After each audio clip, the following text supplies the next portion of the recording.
बौद्ध जिलार विभिन्न अंचल रज पर्व पालित हिंदू संस्कृति और परंपरा अनुसार 12 मासरे 13 पर्व पालन होता है। रज पर्व हेउछि झियो बोहू मानक पर्व। यह साधारणतः 3 दिन धरी पालन करा जाए। प्रथम दिन पहली रज, द्वितीय दिन रज संक्रांति, तृतीय दिन भूमि दहन बा बासुमती स्नान।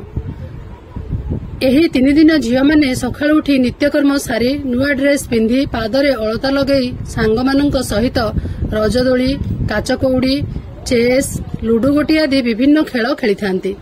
एही दिन समस्तंक घरे पोड़पिठा सांगकु विभिन्न प्रकार पिठापणा होइथाए। अन्यपटे रज पर्व को कृषिभित्तिक पर्वर आख्या दिया जाइछि। जेहेतु रज पर्व ठारू वर्षार आगमन होइथाए और कृषक चाष काम आरंभ करिथाए। हरभंगा ब्लॉक रे मध्य एही पर्व खूब धूमधाम रे पालित होई जाइछि। झियो बोहू माने नुआ पोशाक पिंधि अलता लगाई पोड़पिठा खाई पान खाई रजदोली खेलुथबा देखिबाकू मिलिछि। बैद्यनाथ सामलଙ୍କ सहित चित्तरंजन सिंह का रिपोर्ट, मो जिला खबर।